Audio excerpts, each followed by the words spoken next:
I'm a journalist, come from the business world. I do have 2 earned master's degrees, one in business, one in political theory, with my thesis work being in the economic turnaround of regions. So I got a lot to say here. And if you disagree with me, I'm not a complete dolt. It's just that we probably don't come to the same conclusion. The reason I didn't say, let's either have somebody from Kenosha on, or I'm just going to skip this, you go talk to somebody from Kenosha. Dude, they're scared. I mean, this is still going on. I would not want to put somebody on that's living in town right now unless they could get out of town, because people are getting doxxed, and I don't want Sean King's Twitter account to get a hold of him, honestly. Yeah, man. And the bummer part, bro, is me and Sean follow each other on Instagram, and we've been very friendly over DMs. And again, I never thought that I would be sitting here so disappointed in the way some of this stuff is being covered, just from the footage, just like the footage not being shown, right? And I've had some, you saw some of my Twitter exchanges earlier. I did a live stream about it yesterday. If you guys don't know what's going on, there was a gentleman named Jacob Blake who was shot by police a couple days ago. This has caused massive rioting and protests, which protested have turned to rioting. And the day before yesterday, there was a shooting where a gentleman named Kyle Rittenhouse drove across state lines with a militia group, AR-15 that it looks like legally he wasn't supposed to have. That situation escalated. 2 people got shot. The footage, by all accounts, looks like it was in self-defense, even though he should not have had that firearm. An AR-15, he's 17, he didn't have no business with that gun. It looks like it was self-defense, and everybody is covering this, not this extreme, but almost as extreme as white supremacist opens fire and shoots protesters. And if anybody that takes the time to look at it, that just is just what's not happened. And it's unfortunate, because this kid's gonna go, he's not a kid, he's 17, he's a young adult, gonna go to jail for a very long time. 2 people have lost their lives. 1 person lost a big chunk of his arm. They're saying he's gonna lose his arm. It is a hot mess. And you, Seth, are connected with the community on the ground. You know a lot of the people on the ground. Yeah. You know the mayor personally. What is your take in terms of what's happening? Because we want to be truthful. We're doing our best not to spin any of it. We don't know everything. We only know what we know. I only know what the footage shows. Seth knows a little bit more because he's a bit more connected on the ground. What's going on, man? So I'm going to just go ahead and start with the initial incident, and then if we can, jump up to the shooting where 3 individuals died. The initial incident, and maybe the tone of the, of the area in general. You almost need to know that Kenosha's kind of had 4 chapters. So the first chapter it was a rich kind of weekend town for the mafia in the 1920s.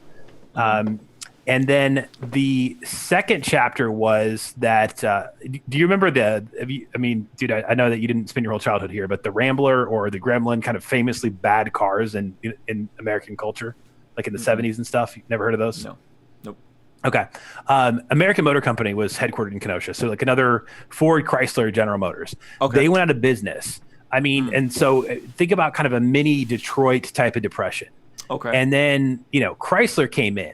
And, they started to get some jobs back. Chrysler in 2008, and I had conversations with the mayor about this. They took all this taxpayer money. They then closed some factories, which I understand. But they abandoned their facility in Kenosha and left the city holding the bill for tens, if not hundreds of millions of dollars for cleanup. So what happens there is it's so bad that you got to get that factory fixed. And that means you don't have money for other things to help your citizens, to bring in other jobs, et cetera. So boom. The country is in the worst state since the Great Depression economically, and Kenosha's in even worse shape than that because all their money's got to go to this garbage, right? So then the city gets a boost because it's basically a mile over the border into Wisconsin, and it's kind of a commuter town both ways, Chicago and Milwaukee. Those 2 cities are themselves very close together, by the way. So you can drive how far is Kenosha from Milwaukee? How far is it from Chicago? Okay, so I lived there and worked downtown. Okay. So about 50 minutes. More or less, depending on the trains driving. 50 minutes from downtown Chicago. Yeah, and it's about 30 minutes, 25, 30 minutes, depending on when you go to downtown Milwaukee. Okay. Okay. It's also its own metro area. It's got some, corporate headquarters like Snap-on Tools, if you're familiar with that, Jockey Underwear. But because Illinois' taxes were going up, people were moving across the border, and they were, taking the train. Beautiful downtown area, lakefront, super cheap. That's why we moved there. So it's a fight, though. It's just getting back. And whenever like new things come into an area, people that are most vulnerable do better because wages go up. You're able to, God willing, see people move from poverty to middle class. And it has been a fight for the city to get back to a good spot. And 12 years of fighting and good things, fighting against the tide, good things happening. They built out kind of their tourist area again, beautiful harbor, boats, just feels like a cool vacation town in the summer. And in the last 3 days, that has all utterly been destroyed. This may be the worst hit that the city has ever taken. And what's I fear is going to happen is that people that have the ability to leave, but people, that are middle to upper class and companies are just going to get out of there, only leaving people who are poor, which means there's going to be no money to help people who are poor because that's going to be all that's left. And the most vulnerable people are the ones who are going to be screwed the worst out of this thing. And just to set this whole conversation up, dude, today and yesterday, they have been arresting people, white people from Portland and Seattle that are freaking driving there because they're bored with burning their own cities. So now they got to trash the American heartland as well. And dude, I'm telling you, every conversation I've had, there's kind of different neighborhoods like there is in every city, right? They're all saying that they burned all the black-owned businesses. They burned the Korean and Chinese immigrant-owned businesses.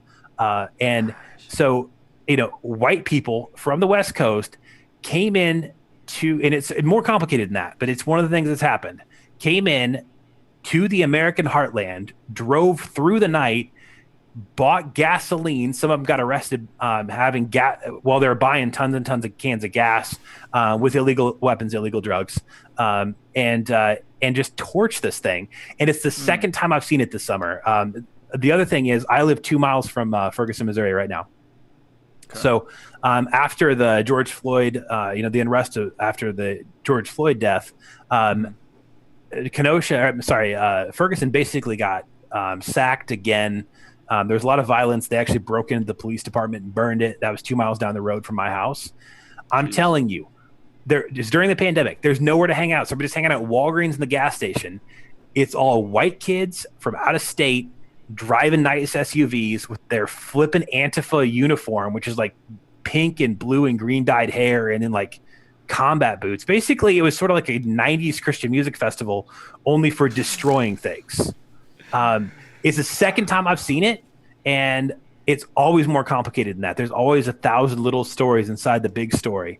But it's the second time I've seen woke, white, upper class, bored communists come in and burn out businesses of entrepreneurs of color. And I'm freaking sick of it.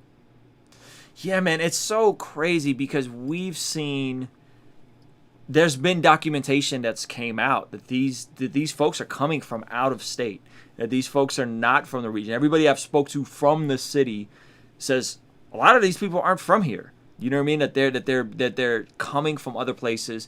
You showed me some documentation that said they're coming from specifically from Portland and from Seattle, Washington, and so they're coming into these other areas. And the difference, just so you guys know, the difference between Black Lives Matter, the broader movement, or even the organization, versus the Antifa. The Antifa are the anti-fascist folks that are like, they're trying to destroy capitalism. They're trying to overthrow this fascist system. It's different than the people who are marching and saying, hey, we want equality. We want changes in law enforcement. We want accountability for police brutality. These are two different things, and one is being exploited by the other. And so now you have these kids from out of the area. And if you look at, I did a video yesterday, and I titled it, White Black Lives Matter Protesters Are Trash. You know what I mean? Yeah. Because it does, not all the time. I'm not going to say, well, black people never riot and they never loot. But by and large, the footage, at least that I've seen, is it's usually these white kids, a lot of times from the suburbs, escalating these situations and causing the violence. And it's super unfortunate because, to your point, this is happening to a lot of Black-owned businesses, Korean-owned businesses. People of color are being like radically impacted by this, and they think they're burning capitalism when you're actually burning middle-class families of color, man. And it's just sad.